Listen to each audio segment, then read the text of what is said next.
Imagine, if you will, sitting around a campfire. We're going to have a little campfire chat. So, many of you know that last week I had the opportunity to go do something that I had no clue. I mean, honestly, I heard about it and I said, sure, sign me up. Anybody ever do one of those? Yeah, sure, sounds great, let's go do that. It's called a vision quest. And I'm telling you right now that as you look at me, you are looking at a different person that existed before they went into their vision quest. It was powerful beyond my wildest imagination. I don't know if I can adequately describe what happened, but I'm going to do my best this morning to try to explain to you the process itself. And for those of you that don't know, on a vision quest, what you do is you go out into the forest, in nature. You have basically no food at all, so you're fasting the whole time that you're out there. There's no protection at all, so you're not going out there in a tent. You don't do that. You take a sleeping bag, and you do get a tarp just in case it rains. But no tent, and no human contact at all. So you sit out there for 3 days, 3.5 days, and you do this thing that's called a ceremony. And so for those of you that have been following me over the last couple of months, you know that I've been talking about the medicine wheel. And the medicine wheel is part of that ceremony, is this idea of transition. So in other words, in life, what happens is, and I'm just referencing back to the medicine wheel itself, and I know it's hard for you to read that. I know that you can't see it, but just understand that in the medicine wheel, what happens is, as we go through life, we have these transitions. So we have birth as one of the transitions. Then we go from childhood into adolescence. There's puberty. And then once we grow up and we go into adulthood, there's something that's called the initiation. But what I realized is in these transitions in life, there's there's many, many more. And in the indigenous traditions, when they would go through a transition in life, they would go out on a vision quest. That's what they would do. Because what happens in these transitions in life is that there is a part of you that is dying and we're letting go of. And then there's the new part of you that you're giving birth to. And that's why they did it. And I think that's one of the greatest gifts that I take away from this experience, is to understand how powerful it is when you're making transitions, for them to be marked in your life, to do something about it. Because there's power in that acknowledgement. There's power in the acknowledgement of transitioning from being a child into an adult. There's power in acknowledging when there's something happening in your life. For example, when you go from being single to being married, that's a huge transition in your life. It's powerful to go in there and find out what is really inside of you that is looking to be born, and spend some time with that, and spend some time with yourself to figure out what that looks like for you. And I think that's one of the greatest gifts that this lesson and these indigenous cultures have taught me now, that I understand. And I think it's such a shame that other than marriage and death, the Western culture does not acknowledge these transitions. They don't. And I think that's really sad. But the gift is this coming back. And now as more and more people do it and they get it and they understand it, then they can come out and they can share it. And I think that's where the power is. So I know I've just talked everybody into going out into the woods for 3 days, right? And hey, listen, I got to tell you this, that this is my edge. So Mike is not the guy that, I'm not Grizzly Adams and use all the other words and the people that used to go out in the woods and hang out. That's not, I'm a city boy. And so this was like about as far as you could push me. In fact, I had to borrow all of the equipment to go out there and do it. I didn't have a sleeping bag. I didn't have a backpack, because you can carry some things in with you, but it's limited. It's very limited in terms of what you take in there, other than a couple of gallons of water and the basics. That's it. And so it began. So we packed up and we started going out there on Wednesday night. And first of all, the thing that I checked quickly was the weather. Do y'all remember what last weekend was like? Thank you, God. It was gorgeous. It was gorgeous. So it was kind of comfortable to know that for the most part, at least when we went in, that it was going to be sunny and nice, right? So that was a huge thing that we had going in our favor. So that was really, really, really good. And so we got up there. So there was myself and there was 5 other people that are actually doing the Vision Quest and going out into the woods. And just understand, we're far apart. We're enough from each other so that there's no contact, none at all. And so there was 5 of us, and then there was 3 facilitators that actually led the process itself. And so we were just outside of Baldwin, for anybody who knows Baldwin, lots of federal land up there. So we were able to go out there and find our place fairly easily. Plenty of space to go out there. And so we got up there Wednesday night, then we got together as a group and had our last meal for the time that we were out there. So Wednesday night, about 6 o'clock, we were done eating. And then what we did was we packed up and they said, okay, there's the land, go find your spot. Remember, Mike's a city boy, right? Mike doesn't get this go find your spot stuff at all. And I'm not kidding you when I tell you the only thing they gave us was a map that you couldn't, with a river on it. And then you can follow the river, right? And let me just tell you this, that following the river didn't mean like, oh, this nice, beautiful path that ran alongside the river. No, not at all. We're going through brush, and it's not we. At that point in time, we're spread out and going down the river, and it's not easy. It's very difficult. And so one of the things that I started to realize was the metaphors in life. And I started thinking about that, and that became this like overriding thing that started to come through. In other words, there was messages that started to come through and just were like, hey, Mike, pay attention to what's going on, and I'm going to share some of those messages with you. But so I went there, to make a long story short, and I think I kind of found my place, although it wasn't great, and I was kind of like, I don't know. And but our goal was to go find our spot, mark it, and then come back for the night, because we're not out there yet. And as I'm coming back and I'm coming out of the woods, all of a sudden I see this person over here, and it's like we're kind of like doing one of these, as we're getting closer and closer and closer. And I said, hey, how'd it go? He's like, great, I got my spot. He says, did you find yours? I said, yeah, I found my spot. He said, where is it? And I tell him, he said, that's my spot. I'm like, what? He goes, yeah, that's my spot. And I'm like, oh, my God. He said, don't worry about it, though. He said, I came up here before and picked out a spot that is absolutely beautiful. It's perfect. He goes, I'm feeling drawn to this other spot, but I'll show you where the other spot was. And he takes me down there, and it's running right next to the river. It's got 2 beautiful cedar trees, and there's a trail right next to it. And I thought to myself, can this really be that easy? And then it was like, pay attention, Mike. Pay attention. Life really can be that easy if we let it. Right? So I wind up having like the primo, ultimately great spot to be doing this journey at.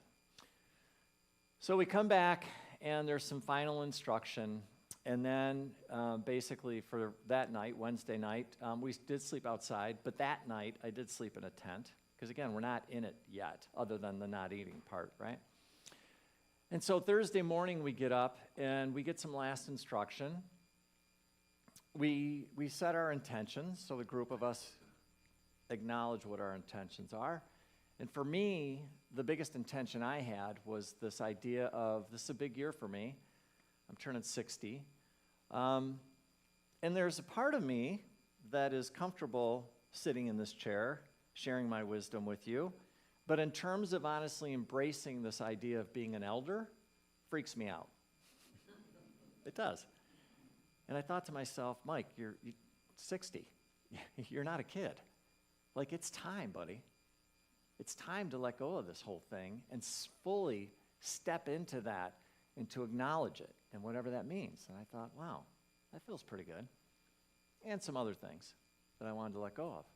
So again, the whole point of going into this thing is this letting go of this old version of you and stepping into this new version of you. And so we share our intentions, and then there's a ceremony. And the ceremony is what's called a threshold circle. Now, this is the beginning. This is when we're getting ready to go in. And so what happens is each one of us, we create this circle, and then the three facilitators basically go around you, and they bless you with water, and they bless you with smoke, and they bless you with song. And then you walk out of the circle, and it's official.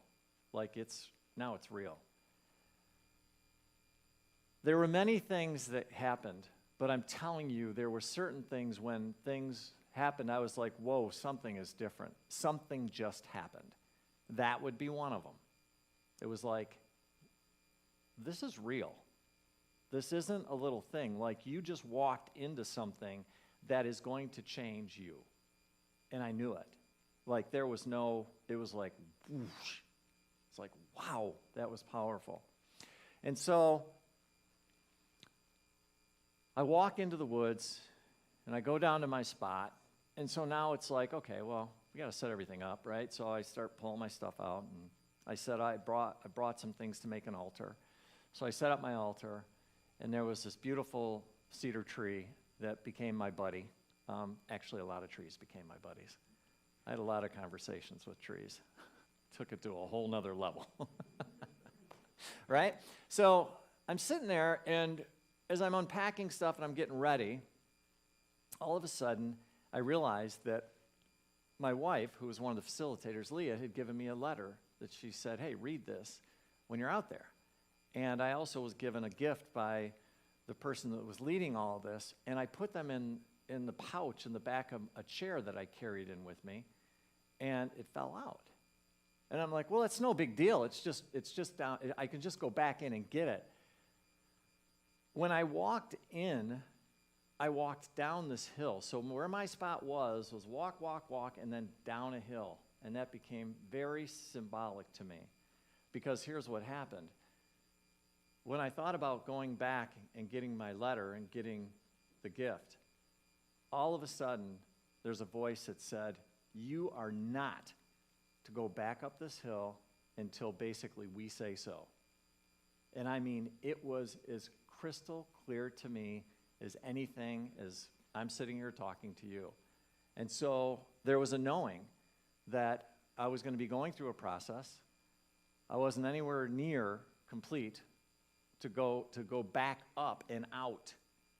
In fact, randomly throughout the course of the next 3 days, what would happen is I would have my head down, I'd be kind of thinking about something, and I would accidentally take a couple of steps up that hill, and energetically, what would happen is something would show up and say, no, you're not.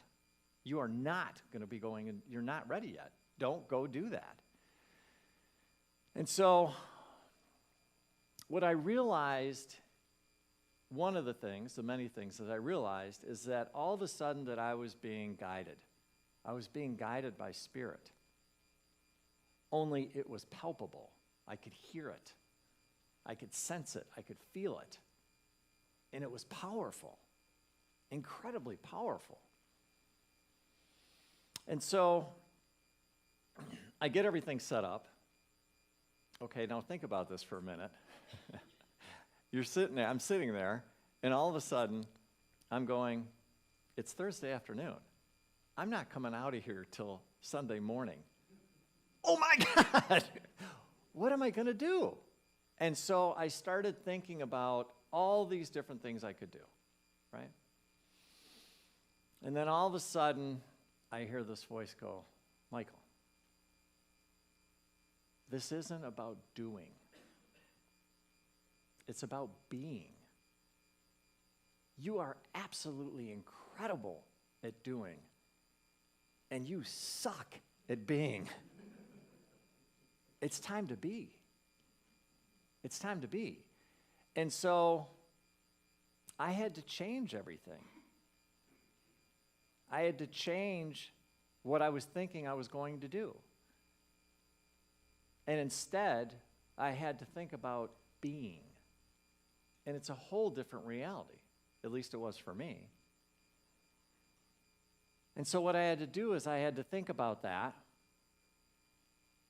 And I said, okay, well, if that's the case, then what I'll do is I will mostly stay in my little spot underneath the cedar tree. I'm not going to go on, because I'm a runner, so I'm going to go I'll go find the trails. I'll go run trails all day. I'll be crazy out there. Spirit said, no, you're not. In fact, what we're going to do is we're going to cut out about a 10 by 10 piece of land, and we want you on that almost the entire time. Other than occasionally taking 5 to 10 minute walks on the little trail that went alongside the river, I could do that. And I mean, these were directions that were pretty much like, so here's the deal, pal. You want to get the biggest bang for the buck? You really want to do what you're saying you want to do? Stay put. Stay put. Yeah, you can go for little walks, but not very many. And of course, well, it freaked me out because that's not what I'm used to in any way, shape, or form. But here's what I learned, is that I learned to love it. I learned that it was incredibly powerful to sit and just be. Because what I realized is that there's a whole nother reality that's going on around us that we don't even know is there. That when actually we slow down enough, you get to tap into it. And that started to become really, really powerful. Because what happened was all of a sudden I realized that there was another voice. There was this whole other thing that was going on. And that voice was quiet. That voice was peaceful and loving and calm. And it was nudging me all the time. And this is the part that blew my mind. It would nudge me to do little things. And every single time it nudged me to do it, and I would do whatever it nudged me to do, it was magical in so many ways. Again, you're hearing 1/10 of the story. And so I would do that. I just followed whatever nudgings I had. But most of the time, it was me sitting down, sitting underneath a cedar tree, looking at nature, hearing the birds, hearing the creek, and journaling. I did a ton of journaling. And just letting this process start to take over me, because that's what's happening, is what I didn't realize is that it's a process. Why? Because we sent the intention of going out there and transitioning or birthing this new part of me. And so one of the realizations I had was Mother Nature is really, really, really good at teaching you how to be. Because that's all she does. That's all she does. She's really good at it. Really, really good at it. Another realization I had was that Mother Nature is never in a hurry. And the reason she's not is because she doesn't own a watch. Think about that one for a minute. Think about that. And so the journey began. And there was all kinds of things that happened. One night that night actually, the sun was starting to set, and there was a small tree on the side of the river, and all of a sudden I noticed these little spider webs. And so this one spider caught my attention, and I sat there for about an hour, and I watched her build her web. It was magical. It was magical because when I watched her build the web, what I realized was that I'm looking at her web was about that big, right? It's about that big. And you think, well, that's all she had to do. Oh, no. No. She started out with a web over here. She had part of the web over here. She had part of it over here. And when I sat back and I looked at it and I saw all of what she had to do, I'm like, how did she know that? How is it possible that, and I'm telling you, it wasn't like a direct shot. Like, it wasn't like there was a branch that was going over. There was like nothing. And I still don't know how she was able to go plant that one over there and build this thing. But I sat there and watched it for a little bit over an hour as she made hundreds of circles to build that thing. And then I watched her as the little bugs flew into it, and then she would capture the little bugs. And then what I realized, which was really magical, was that eventually she would just stop and she would go to sleep in her nest. And I never figured out when, but here's the part that blew my mind. When I got up in the morning and went to check on her, she was gone. And so was her web. Until the following night. She would show up again, and she would build the web all over again. Meticulous, almost exactly perfect the way she did it the night before. It blew my mind to watch that happen. It was a gift beyond. And so that night, I'm getting ready to go to sleep. It's late. I don't know. It's like stars are out. It's dark. And I'm just in the space. I'm telling you, you enter an altered reality. You are, without a doubt. You are in an altered reality. So anything, everyone's quiet. And I'm kind of freaked out a little bit because I've never, okay, so now I'm in a place. I'm not fairly close. I'm not in a tent. I mean, I'm in the woods, right? And it's late, and I'm kind of going, I don't know about this. It's quiet. I'm standing next to the creek, and it's running. And then all of a sudden, out of nowhere, this big fish jumps out of the water, and I'm standing. It's right there. This thing goes out, splash! And I'm like, oh my God. It was like, oh my God. It was incredible. And I have to admit, that was one of the times when I kind of got a little bit nervous about being out there. But after my heart got back into my body, I was okay.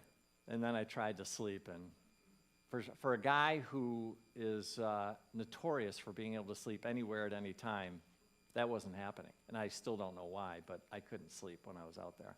Very little, very little.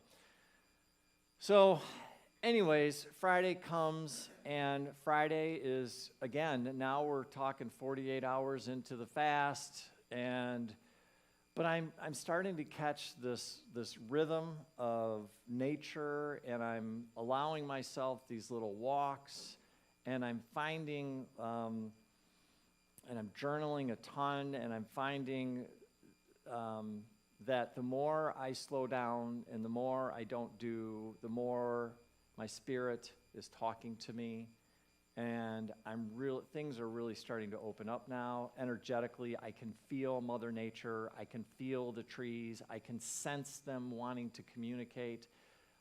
Again, you're in an altered state. And so I was able to go for a swim in the river. It was cold, but it was fun because it was beautiful. And again, my senses were absolutely I could feel it. I could feel the river. I could feel all of the stuff that's going on. And it started to become just this beautiful dance. The idea or thought about being out there by myself was gone, 100% gone. Like I was just like, possibly for the first time ever in my life, I was like, so this is what it's like to be without doing. I can be in here. And so one of the things I realized is very simply that nature doesn't judge. And in truth, she doesn't really care. She didn't care about how much money I did or didn't have. She didn't care what I have done or what I haven't done or accomplished. She didn't care what religion I was or I wasn't. She didn't care what color my skin was. She didn't care what my sexual preference or orientation was. She held me. She held me. Nothing else mattered to her. She was just there and she held me. And I also learned that she knows the way. If you'll slow down enough, if you become still, and if you listen and trust whatever it is that she shares with you, your life will change. It's that simple. And so that night I went to bed, and I don't know what time it was, but it was late. I was kind of dozing in and kind of going out, and all of a sudden I hear this. In that area, you could hear coyotes, and you'd hear owls, and you'd hear different things. And I just remember all of a sudden I hear this, whoo, whoo, whoo, whoo. It was this owl. And it was away, and I could hear it. I thought, wow, that's pretty cool. And then it does it again. Well, this time it's a little bit closer. It's interesting. Then I hear it again. Now it's getting real close. And then I hear it again, and that thing is literally 10 feet from me. Now it's dark, and I can't really see it, but I also know, do not move, Mike, because if you do it, she'll go. And so I just sat there, and I could hear. And then all of a sudden in the distance, I hear this, woo, woo, woo, woo. And all of a sudden what happened was, her friend showed up, landed right next to her. And I was sitting there listening to the two of them 10 feet from me as they were doing what they were doing, just having a lovely conversation. And it was magical to experience that. It was incredible. So I fell asleep, and now we're going into Saturday. And again, you're missing a lot, but everything just became like this magical land. Because there were so many things that happened. But Saturday, the weather started to shift a little bit. And in this tradition, by the way, you're given a lot of options. You're invited to do a lot of different types of ceremonies, if you will, because once you create space for it, you can do things. Like, for example, you can have what's called a death lodge. And a death lodge is where you can set up the circle and you can invite anybody who you've had some past grievances with in your life. You can invite them to come in and to do this little ceremony, if you will, to be able to heal and let go of whatever it is that you might still be holding on to, so that you can kind of release that and let it go and get on with your life. And one of the things that we were offered was this thing that was called a purpose circle. And the purpose circle specifically was, in the tradition, the last night that you stay up all night. Now understand something. I'm not sleeping. Very little. And that's, by the way, that's not Mike. Mike sleeps really well when he sleeps, but he's not a guy that stays up all night. Those days are long past. But there was this whole thing that, like, this could be a really powerful thing, and I was thinking about, well, I'd really like to be able to do that, or at least try it, right? And so I came up with this plan of how I was going to try, to the best of my ability, to stay up all night and see what would happen, because in the tradition, there's all kinds of things that could happen with having visions and being given a medicine name and elders showing up, all kinds of things in the tradition. And so I thought, all right, well, let's see what happens. And so I started to get ready for that on Sunday, and I thought to myself, well, if I'm going to be up all night and I'm going to do this thing, tell you what, I'm actually going to try and do it early. I'm going to try and see if I can't jump it a little bit, if that would help. So again, the ego's kicking in, my mind's kicking in. How can Mike control this thing? Ho, ho, ho, ho. And so I set up the ceremony, I set up the circle, I created it, and again, I'm using the 4 directions. So in this tradition, what happens is the first part of the night, you basically are looking to the west. The west is where you go in, and you're praying to the west with this idea of, I want to let this part of me go.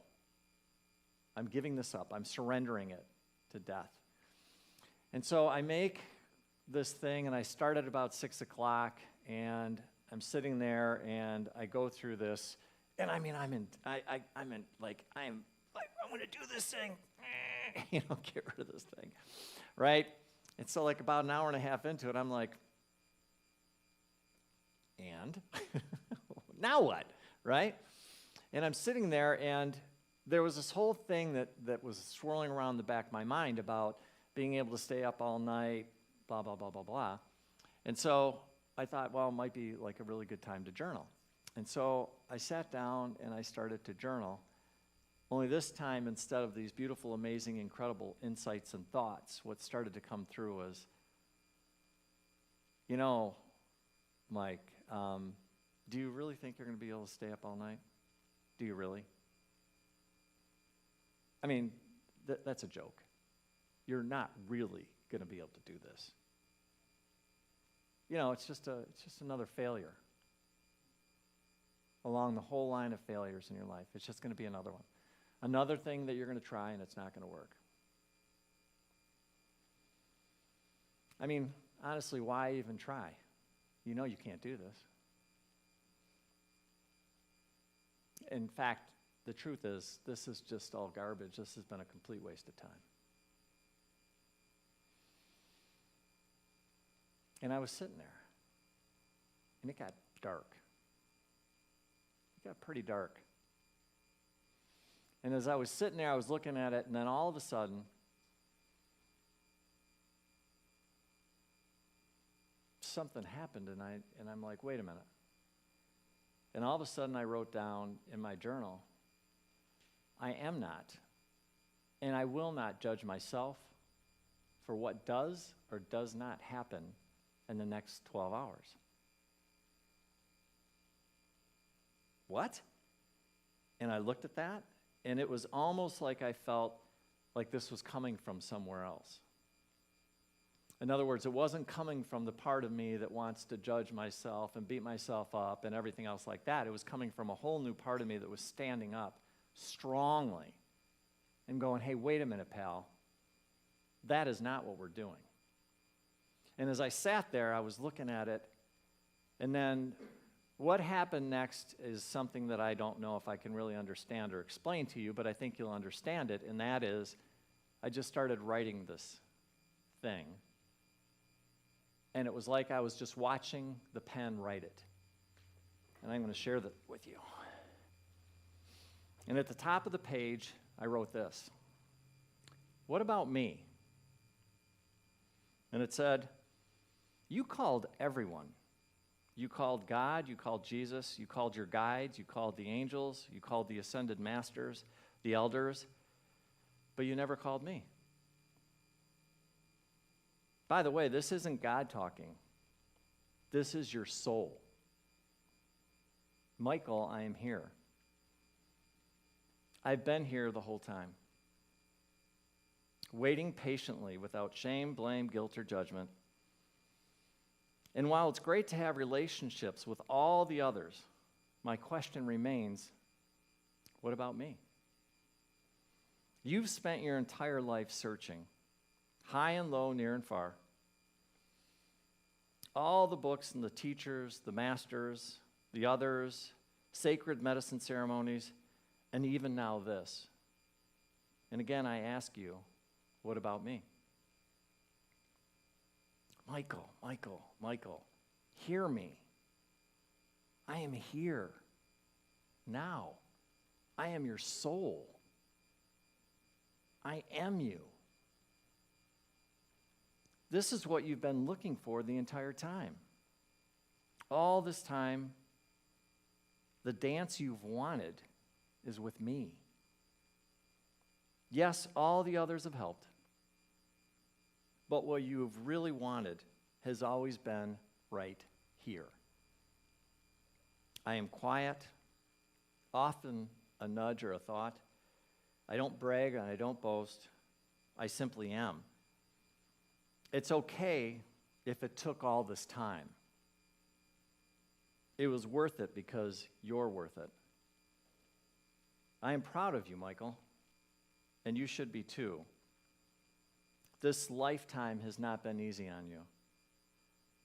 You've experienced much pain, cried many tears.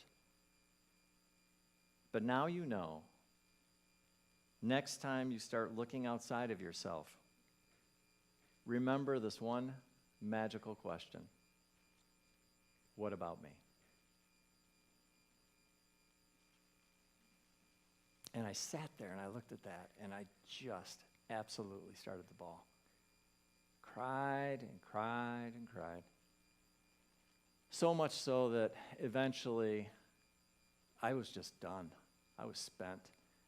And I gave myself permission that it was okay to lay down and go to sleep. In other words, I don't have to stay up all night. But as fate may have it, all of a sudden, sometime in the evening, I started to hear this pitter-patter on my sleeping bag, and there was rain. And I thought to myself, that's not good. But I thought, it's just a little rain, who cares? Well, I did, because about 2 seconds after that, there was thunder. And then there was more thunder. And then there was more thunder. Thank God I had set up a tarp that I had bought because, well, you probably should have one, and if you're going to have one, you might as well practice setting one up. So I set one up the day before, so I quickly grabbed everything, put it under the tarp, and then, of course, I'm wide awake because I'm wide awake. And what happened was, what I was nudged into doing was simply to go back into the ceremony and do my prayers in the west that I had already completed, but now it was about the east, which is the spirit. What was this new part of me that wanted to be born? And so I did all this underneath this little tarp. It's raining, and I'm doing all this stuff, and went through the process. And when I was done with it, there was something told me, go back and read the poem again. And when I went back in and read the poem again, all I can tell you is I sat there for about an hour and cried and sobbed and made all kinds of other noises I have no idea that even I could make. And then all of a sudden what happened was I was done. I was done. And something came and told me, you're done. Your process is complete. And it was something inside of myself that I knew. And then so what I started to do was, I'm going like, well, now what? Because it's in the middle of the night. And it said, write, Mike, write. And so I sat there and I wrote, and I wrote, and I wrote. And I know it was for a couple of hours. And the thing that was magical about it is, when I finally said, I think I'm done, all of a sudden, the birds, and by the way, for those that don't know, at daybreak, the birds will let you know the sun is coming because they sing a certain song at daybreak. And it was that point I poked my head out of the tent, and I could tell that it was daybreak. And so I knew I had to start breaking things down to get ready to go. And I broke everything down, and I sat it at the base of the hill that I walked down. You remember the one that was saying, Mike, you can't go up this hill because you're not ready yet? And I stood at the base of the hill. I was all set and I was all ready. And I put all my stuff on, and I looked up that hill, and it was like the hill literally said, welcome home. And I walked up the hill, and then I walked through the rest of the processes to go back through the threshold circle where I'm welcomed back into the community as this new version of Mike. It was magical. It changed me forever. And so there was a lot of the story I'm not sharing with you simply because of time. But what this has taught me is that in life, when we're feeling stuck, when we're making a transition, when there's something that's going on that all of us have within us, something that knows how, if you'll slow down enough, to help you make these transitions. There is a process. And it was amazing to me how intuitively, once I got out there, that it just took over. And I didn't have to do anything. It just knew what it needed to, it knew what it needed to do. And so, I hope the story may have helped, may have inspired, may have shown you that the way home, the way back to your soul, can take a lot of different directions. There's a lot of different ways that you can do it. This is one. And if you want to chat about it, let's have a talk. But maybe there's something else. Spirit was alive out there. God was there. So was everything else. And I can just tell you that when you make a commitment to yourself to go within, to reconnect with yourself and reconnect with God, get ready. Get ready. And always remember that great question. The next time you get a little confused, you get a little bit lost, remember the question, what about me? You're amazing. You're beautiful. You're powerful. You're needed. You're honored, and you're heard. Each and every one of you. Thank you for being a part of my life. I got it after, so once I went up, then I got the letter, which was a great gift after the fact. So I did get it. They found it. And it just, yeah. Where's the letter? I did get the letter. Yes, yes. Thank you, and God bless.